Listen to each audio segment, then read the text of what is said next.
ঘুরে বেড়াচ্ছি অনেকটা জঙ্গল এবং টিলার মতো জায়গাতে। তো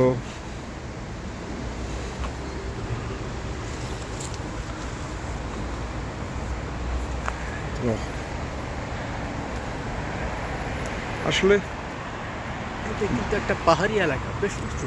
হ্যাঁ উঁচু না। হ্যাঁ, না টিলা, না পাহাড়। হ্যাঁ, এগুলো পাহাড় বলেন, টিলা বলে এগুলোকে। এবং এত সুন্দর জায়গা, দৃষ্টিনন্দন, দেখতে এত সুন্দর যে এখানে আসলেও একটা পিকনিক করা যায় মনে হয়। সারাদিন এখানে পিকনিক স্পটের মতো অনেকটা। হ্যাঁ হ্যাঁ, এখানে ইচ্ছে করলে আমরা একটা পিকনিক করতে পারি, ছোটোখাটো মিলে ঝিলে একটা পিকনিক করতে পারি। ঠিক আছে, আমরা একদিন এখানে আসবো, এখানে আসে ইনশাআল্লাহ। একটা আয়োজন করবো আমরা। ইনশাআল্লাহ হ্যাঁ, একটা বনভোজনের আয়োজন করতে হবে এখানে। বন্ধু আমরা ভ্যাকটন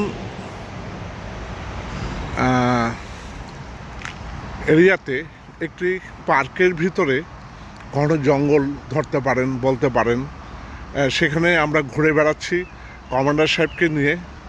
তার স্মৃতিচরণের অনেক কথাগুলো উনি বলবেন আমাদেরকে। তাহলে আমরা শুনি তার স্মৃতিচরণের কথাগুলো। যুদ্ধের সময়ের স্মৃতিচারণ করব। 21শে এপ্রিল 1971 সালে 21শে এপ্রিল পাকিস্তান সেনাবাহিনী ফরিদপুর সার্কিট হাউস অবস্থান করে, এবং 23শে এপ্রিল আমি সহ আরও দুজন, মোট 3 জনে অ্যাটাক করি ফরিদপুর সার্কিট হাউসে। এবং আমরা বোধহয় 100 থেকে 200 কোটির ভিতরে আমরা ছিলাম। এবং আমার হাতে বোম ছিল, আরও দুজনের হাতে বোম ছিল।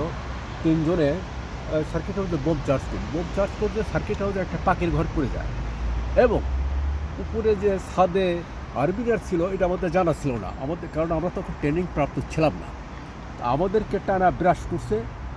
এটা হলো সন্ধ্যা 8টা সাড়ে 8টার দিকে ঘটনা। আমাদেরকে টানা উপর থেকে যখন ব্রাশ করে, ওরা যদি আমাদেরকে দেখতে পাইতো তাহলে আমরা জায়গার উপরই ফিনিশ হয়ে যেতাম।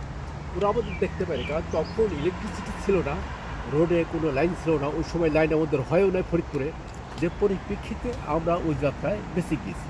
এটা হলো সর্বপ্রথম আমার যুদ্ধের হাতে খড়ি এবং আর্মিদের সাথে ফেস টু ফেস যে মানে যুদ্ধ যেটা, এটা সর্বপ্রথম আমাদের সাথে শুরু হয়।